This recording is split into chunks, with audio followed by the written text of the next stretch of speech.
Assalamualaikum warahmatullahi wabarakatuh. Salam agromedis. Kembali bersama saya Dr. Adelia di Bincang Agromedis. Nah, kali ini kita sudah kedatangan tamu yang luar biasa, yaitu adalah Dr. Yunita Armianti, Magister Kesehatan Spesialis Parasitologi Klinik. Beliau merupakan dosen di bagian lab parasitologi klinik dan juga sebagai pengurus kolegium parasitologi klinik. Nah, kalau melihat dari namanya nih ya teman-teman ya, parasitologi klinik, penasaran nggak sih sebenarnya kita akan bahas apa hari ini? Kalau yang minggu lalu kita bahas tentang gondongan, infeksi, nah kali ini kita juga bahas infeksi juga nih, yaitu tentang cikungunya. Nah, mungkin sudah pada dengar ya apa itu cikungunya. Sekarang penyakitnya ini sedang banyak dan kita akan bahas apa sih cikungunya itu bersama langsung dengan ahlinya. Kita sapa dulu yuk beliau. Assalamualaikum Dr. Yunita. Waalaikumsalam. Gimana kabarnya dok? Alhamdulillah sehat Dr. Adel. Sehat ya. Terima kasih loh dok sudah mau bergabung di Bincang Agromedis kali ini. Nah, karena sobat Bincang Agromedis ini banyak yang penasaran nih dengan apa itu penyakit cikungunya nih dok. Atau mungkin bahkan ada yang baru dengar nih, cikungunya ini apa gitu ya dok. Nah, kalau dari Dr. Yunita sendiri dok sebagai ahlinya dok, penyakit cikungunya itu sebenarnya apa sih dok? Ya, penyakit cikungunya itu adalah salah satu penyakit yang disebabkan oleh virus. Oh, ya, okay, virus. Ya, virus ini penularannya adalah melalui gigitan nyamuk.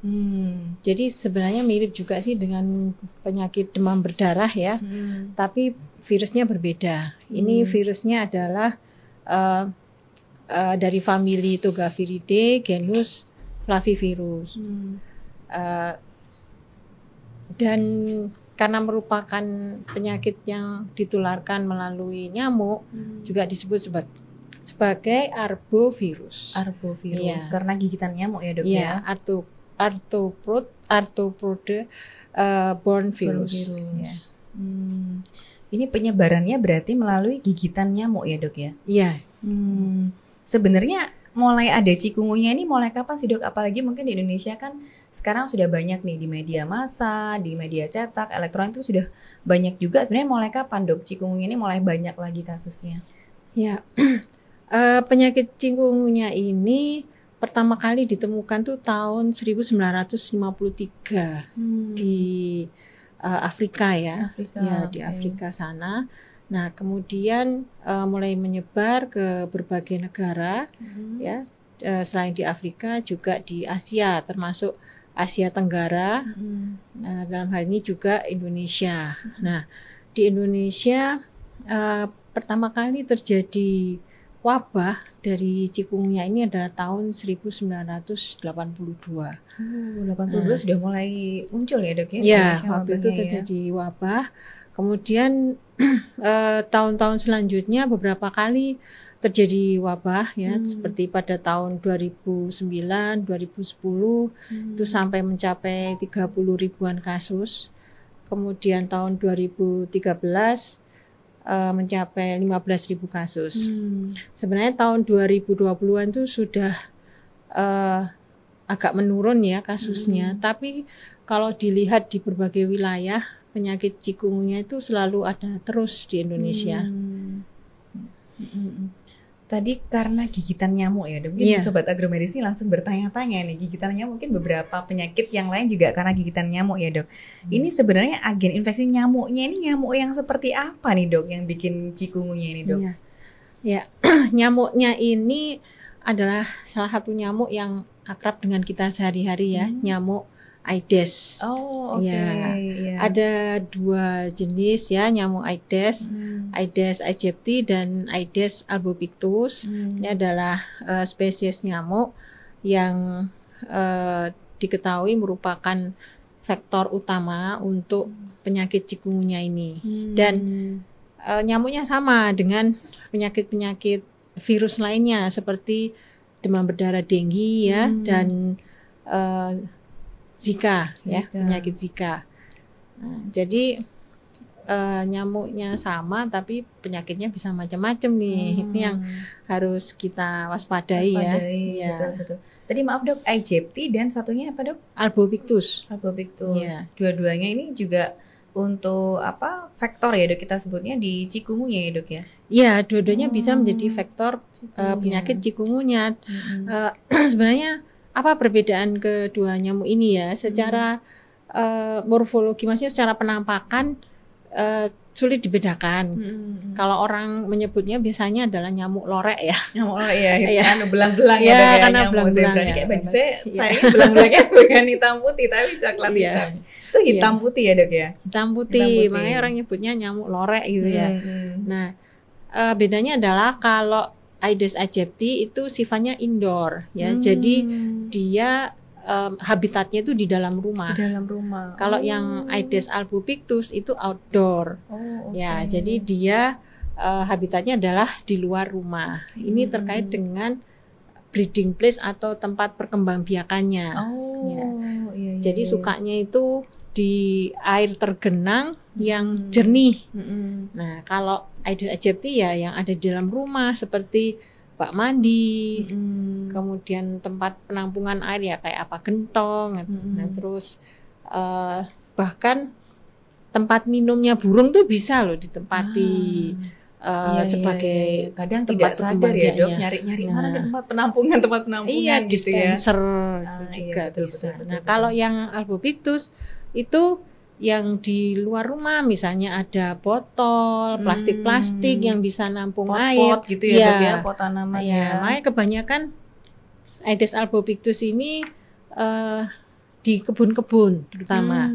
Nah kan kita pernah mungkin ya dokter Ada ke kebun tahu-tahu ada nyamuk nempel nggak terasa tahu-tahu udah bintil ya. Nah itu Aedes albopictus tuh kalau kelihatan lorek-loreknya itu. Ternyata walaupun sama lorek-lorek beda jenis ya dok ya. Nah mungkin ini sobat Agrometis banyak yang belum tahu juga nih ternyata yang di dalam rumah dan yang di luar rumah itu beda ya, beda. Oke baik dok. Dan kembali lagi ke cikungunya dok. Kalau yang kira-kira ini kayaknya saya cikungunya nih gejalanya apa yang sering muncul biasanya dok? Ya, untuk penyakit cikungunya itu memang berbeda dengan kayak penyakit demam berdarah ya. Tapi gejala awalnya hampir mirip. Nah ini yang perlu diperhatikan. Jadi ada yang namanya flu-like syndrome, sindroma seperti flu. Jadi orang flu itu kan apa ya, gergesi, pusing, demam, badan rasanya nggak enak badan lemes semua gitu ya badannya ya. Otot-otot tuh nyeri. Tapi yang khas untuk cikungunya ini adalah adanya nyeri pada persendian.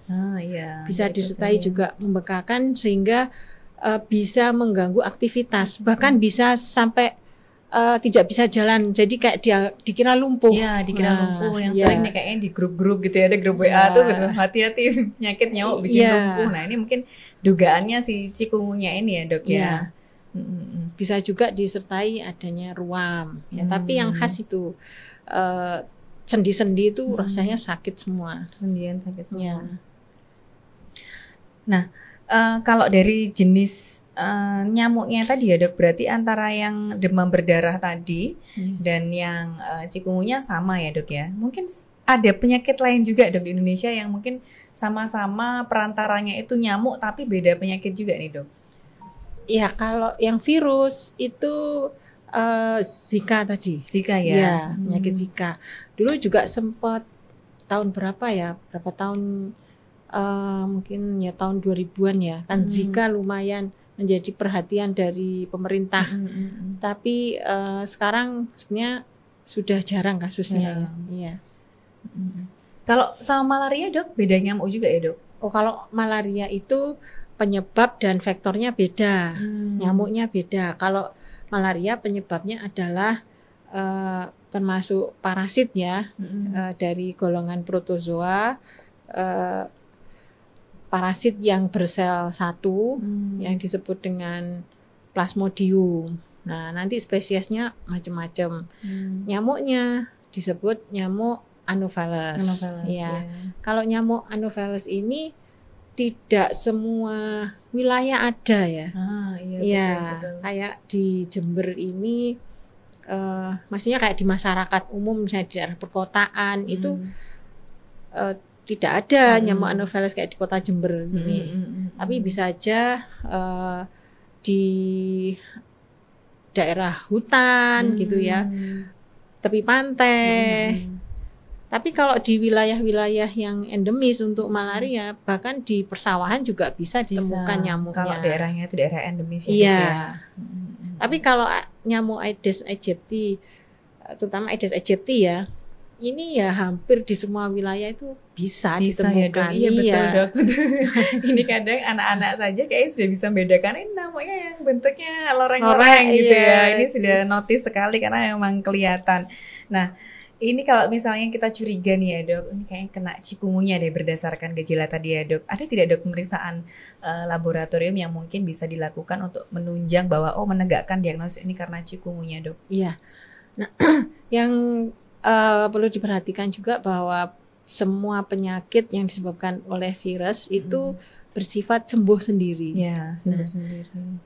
Tapi dipengaruhi oleh daya tahan tubuh atau kondisi imunitas seseorang ya, sehingga bisa melawan penyakitnya itu atau bertambah parah. Nah, untuk penyakit cikungunya ini ada 3 kategori ya untuk menentukan penyakitnya. Yang pertama itu suspek.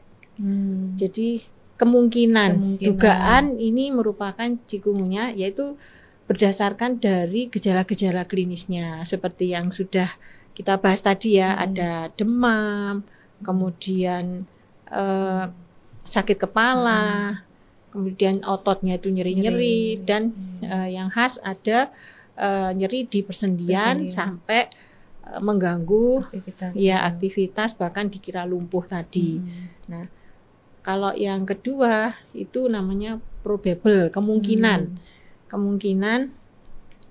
yaitu dari gejala klinis yang pertama, yang kedua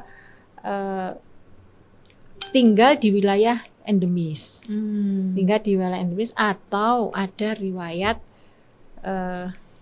mendatangi yang menjadi wilayah endemis. Ya saya kira ke tempatnya endemis ya, Dok. Kalau Indonesia ini ya bisa dikatakan wilayah endemis ya, karena nyamuknya itu. Iya, betul. Tapi kalau misalnya ada orang Eropa ya, kemudian jadi turis di Indonesia, balik ke Eropa lagi, dia kena cikungunya. Nah, ini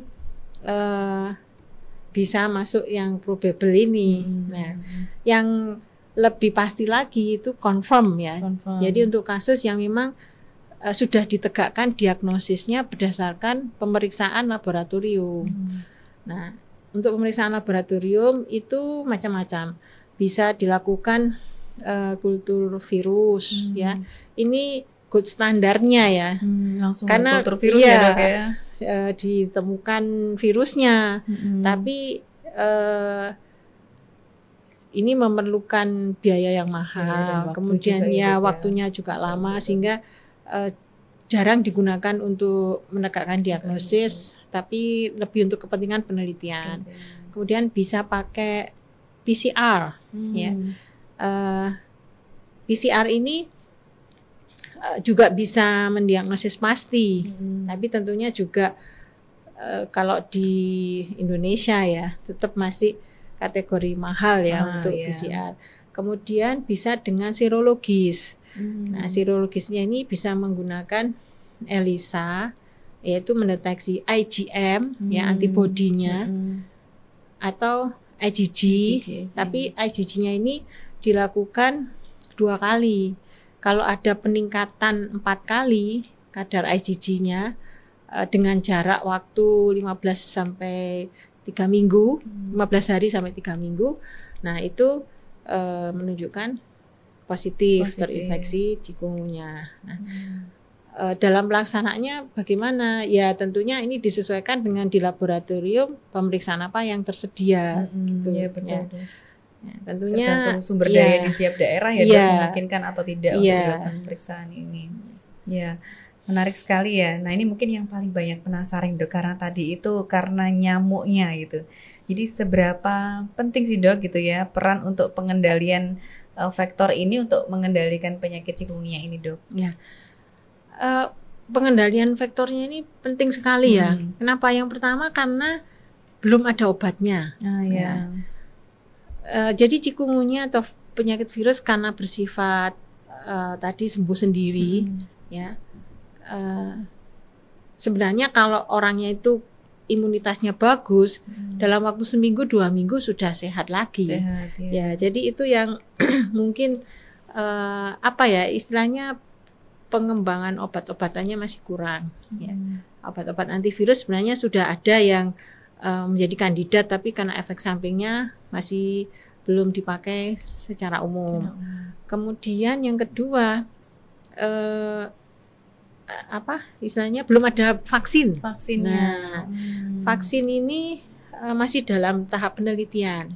Ada yang mencoba mengembangkan dari virus yang dilemahkan atau dari protein struktural virusnya. Jadi vaksin virus-like protein. Jadi semuanya masih dalam tahap penelitian.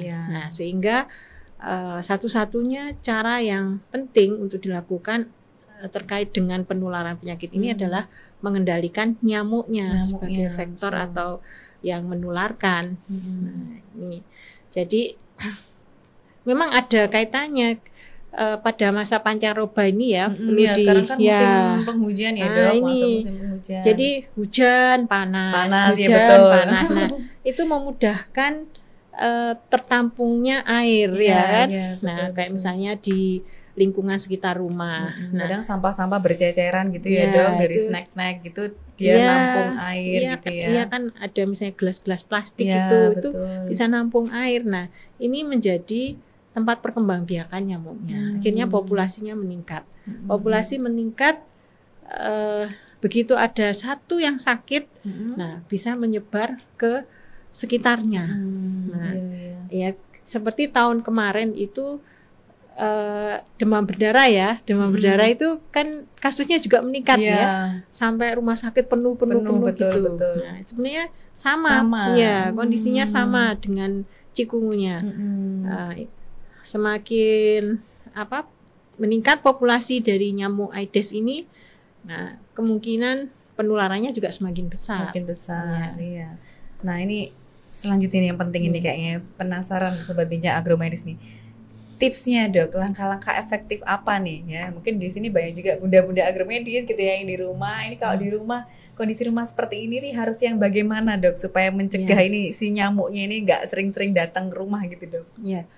Ya kita jangan melihara nyamuknya ya. Tempat perkembangbiakannya harus dimusnahkan ya, Dok. Kalau melihara yang lain yang lucu-lucu boleh ya. Tapi kalau nyamuk jangan melihara nyamuk ya. Ini pemerintah sebenarnya sudah lama ya membuat program pengendalian nyamuk ya, PSN ya, pemberantasan sarang nyamuk dengan 3M+. Nah, M-nya 3M. M1 itu menguras. Jadi kalau kita rajin menguras bak kamar mandi ya sebagai salah satu tempat penampungan air yang ada di rumah kita, itu nyamuk tidak akan berkembang karena memang siklus perkembangan nyamuk itu kurang lebih 10 hari ya. Nah, kalau kita kuras dia belum sempat jadi nyamuk sudah terbuang ya, tergantikan airnya. Kemudian yang kedua, menutup. Jadi kalau kita punya tempat-tempat untuk menampung air ya, seperti apa, gentong, bak istilahnya ya, biasanya di dapur itu ya untuk nampung air bersih, untuk memasak. Nah, itu harus ditutup. Ya, menutup tempat-tempat penampungan air. Kemudian yang ketiga adalah mendaur ulang, ya, membuang atau mendaur ulang dari sampah-sampah plastik. Nah, jadi jangan sampai berserakan ya, botol-botol plastik, gelas-gelas plastik, itu bisa menjadi tempat perkembangbiakan yang Aedes albopictus kalau di luar rumah. Ya. Kemudian ada plusnya. Nah, ini plusnya ini macam-macam, yang intinya juga mendukung. Ini ya, Dok, 3M ini ya, Dok. Ya, ini ada 3M. Ya. Kemudian plusnya itu mendukung 3M ini. Jadi misalnya di bak mandi, wah saya kok nguras itu seingetnya misalnya. Nah, itu lebih aman dikasih. Jangan-jangan ada yang merasa ini. Lebih aman dikasih larvasida. Oh, oke. Ya, jadi membunuh jentik. Membunuh ya, jentiknya. Itu kan sudah banyak ya dijual di apotek. Kemudian ini apa? Memodifikasi. Jadi bisa ini juga apa istilahnya? Menggunakan ini ya, ovitrap. Ovitrap, larvitrap. Jadi kita buat aja dari botol air mineral bekas, terus dibungkus plastik hitam, kemudian diisi sedikit air. Jadi nyamuk itu suka dengan warna yang gelap-gelap. Nah, jadi dia akan mendatangi, terus menaruh telurnya di situ. Nah, itu bisa kita cek kalau ada jentiknya kita buang, ya, supaya dia nggak bertelur di tempat lain gitu, di situ. Macam-macam juga mengontrol di dalam rumah itu tempat-tempat yang berpotensi menjadi sarang nyamuk. Ya kayak tadi dispenser, tempat minumnya sarang burung itu, kemudian vas yang ada airnya. Ya, nah, itu semua berpotensi jadi ini. Sarang nyamuk. Saya aja pernah nemu kendi, tahu? Kalau di dulu ya di desa-desa itu ya kadang minum tuh taruh kendi ya, kan seger ya, betul, biar dingin. Iya, itu waktu dituang ada jentiknya. Plus ya, itu plusnya plus ketambahan sama nyamuk ya, itu jadi dan ini ada satu lagi program dari pemerintah yang masyarakat harus tahu ini ya, bahwa ada gerakan satu rumah satu jumantik atau juru pemantau jentik. Ya, G1 R1J, G1 R1J. Ya, singkatnya. Satu rumah satu jumantik. Jadi di rumah itu dari anggota keluarga ada satu ya, minimal satu orang yang berperan sebagai mengontrol atau memonitor kondisi rumahnya bebas dari sarang nyamuk Aedes. Ya, biasanya ibu-ibu ini harusnya yang telaten ya, Dok ya. Ibu-ibu ini yang harus ngontrol. Harus ada memang yang memperhatikan ya, Dok, risiko secara rutin. Nah, tadi terkait di tempat yang lembab dan gelap nih, Dok, biasanya ini, Dok, saya gitu ya. Nyantol-nyantolkan di belakang pintu, baju-baju itu bisa jadi kesukaan nyamuk juga ya, Dok? Bisa, apalagi kalau kamarnya itu kurang kena sinar matahari, ventilasinya kurang, pencahayaannya kurang, jadi kamarnya itu lembab, gelap, ada tumpukan baju, wah seneng dia berkembang biak di sana ya, Dok ya. Betul-betul ini. Saya akan sembunyi di situ. Nanti di waktu-waktu dia menggigit, dia akan keluar dari tempat persembunyiannya itu. Nah, kalau untuk nyamuk Aedes yang perlu kita waspadai, terutama di pagi hari sampai siang hari.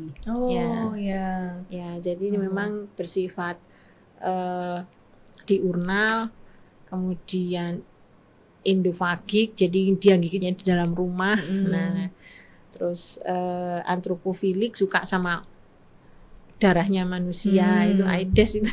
Berarti manusianya berangkat kerja, si nyamuk juga berangkat kerja juga ya, Dok ya. Dia mencari mangsa juga di pagi. Nah, mungkin kalau yang seperti apa obat nyamuk gitu ya, Dok, yang lotion gitu atau yang semprot tuh efektif enggak, Dok? Bisa efektif ya, tapi ya kita menggunakannya sesuai dengan jam-jam yang ini ya, untuk memang kan untuk mencegah nyamuk itu bisa menggigit kita ya, terjadi kontak gitu. Jadi kalau lebih aman misalnya pagi hari dipakai ya. Terus kalau untuk obat nyamuk mungkin ini ya kurang ya, karena yaitu nyamuk Aedes itu bisa sembunyi tadi. Iya, betul. Kan semprotnya di mana? Padahal dia tinggalnya nggak di situ ya, Dok ya. Dia tinggalnya di tempat yang lain. Jadi kalau untuk nyamuk kuleks ya, nyamuk kuleks itu kan malam hari itu memang banyak ya. Jadi jelas yang disemprot itu mana. Iya, betul. Tapi kalau Aedes ini dia sembunyi gitu ya, Dok. Ya, kecuali kalau memang gini, kita punya ruangan kamar yang tadi ya gelap, lembab, banyak tumpukan, terus gitu di situ kita melihat kok banyak nyamuk ini siang-siang, disemprot aja nggak apa-apa. Iya. siapa tahu ada di situ ya dok, si loreng-lorengnya itu ya dok ya. Dan kalau dulu kan mungkin masih ada yang mungkin pakai kelambu gitu ya dok, itu juga secara ini efektif juga dok. Kelambu iya bisa digunakan ya, karena intinya itu pencegahannya adalah menghindari kontak nyamuk dengan manusia. Pakai baju lengan panjang, pakai kelambu gitu ya dok. Nah ini ada lagi dok, biasanya yang mungkin masih ada di rumah yang di kamar mandinya di bak kolamnya ada ikannya nih dok. Nah itu ikannya apakah dia memangsa si nyamuk jentiknya itu gimana iya dok? bisa ya, jadi misalnya di luar itu ada kolam misalnya ya, kolam yang nggak terpakai itu, nah itu bisa menjadi sarang nyamuk, nah daripada jadi sarang nyamuk diisikan aja sekalian ya, karena memang ikan ini akan memakan jentik-jentik nyamuknya. Iya. Itu termasuk plusnya tadi itu. Plusnya, jadi tapi tetap tadi menguras, menutup sama mendaur ulangnya wajib. Plusnya ini juga harus ya dok ya.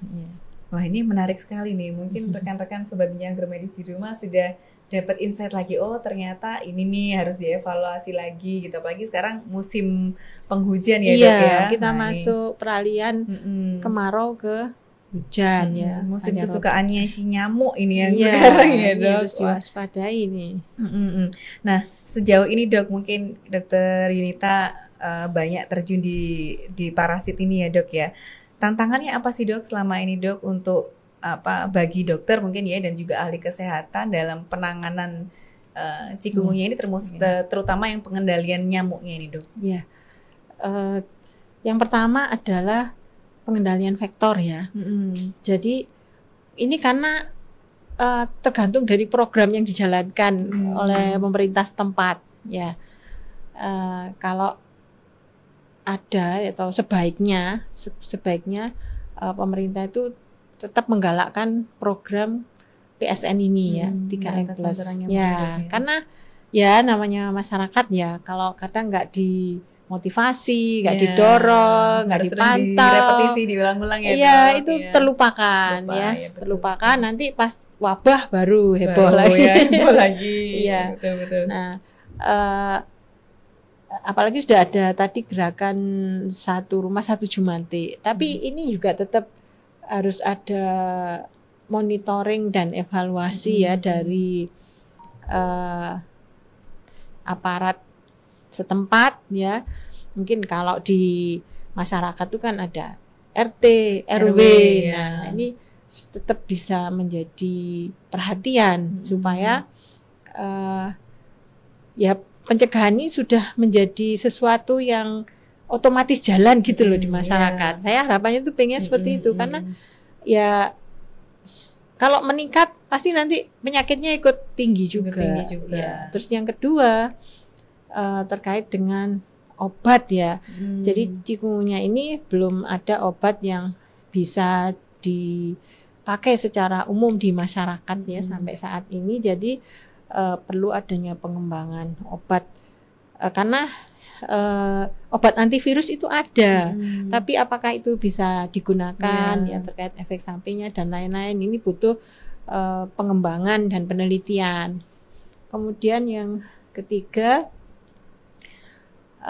vaksin ya, karena ini adalah penyakit virus ya yang di situ imunitas atau kekebalan tubuh kita itu berperan besar.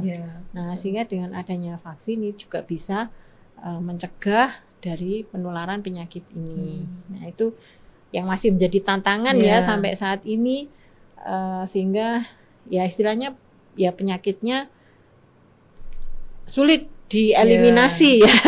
Karena ini ada pengobatannya, terus vaksinnya dan juga populasi vektornya ini memang yang harus betul-betul secara tadi dimonitoring dan dievaluasi. Mas, seru sekali nih perbincangan tentang nyamuk ini, kayaknya banyak yang tertarik nih. Nah, karena keterbatasan waktu nih dok, mungkin pesan terakhir dok dari Dr. Yunita yang ingin disampaikan ke masyarakat terkait terutama pencegahan dari cikungunya ini dok. Saya persilakan. Ini juga merupakan kesimpulan ya dari semuanya bahwa pencegahan itu lebih baik ya dari mengobati. Jadi mari kita sama-sama berperan aktif, berkontribusi ya menjaga rumah kita dari sarang nyamuk, terutama nyamuk Aedes, ya, baik Aedes aegypti maupun Aedes albopictus, ya. Dan berpartisipasi menjadi jumantik tadi, ya, mensukseskan gerakan satu rumah satu jumantik, ya. Jadi dengan adanya kesadaran sendiri, meskipun programnya itu tidak jalan, nah, tapi kita tetap menjaga diri kita dan keluarga kita, ya, rumah kita, untuk selalu bersih dari sarang nyamuk. Baik, terima kasih Dita. Karena ini reminder juga nih buat Sobat Agromedis, sekarang menjelang musim-musim hujan ya Dok, ya. Jadi harapannya adalah semua bisa waspada dan bersiap. Baik, terima kasih banyak Dokter Yunita sudah menyempatkan hadir di Bincang Agromedis. Menarik sekali ya kita bahas tentang nyamuk hari ini.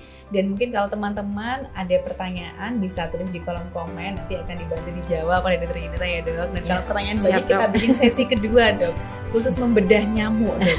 Jangan-jangan ada jenis warna nyamuk yang lain yang kita belum tahu nih ya kan Sobat Bincang Agromedis ya, karena menarik sekali. Jadi silakan teman-teman tuliskan di kolom komen mungkin ada pertanyaan, dan jangan lupa untuk like, komen, dan subscribe di Agromedis TV. Dan kalau misalnya teman-teman penasaran pengen membahas topik yang lain, silakan tulis juga di kolom komen. Kita akan berusaha untuk fasilitasi teman-teman. Demikian, terima kasih dari saya dan Dokter Yunita. Wassalamualaikum warahmatullahi wabarakatuh. Salam Agromedis.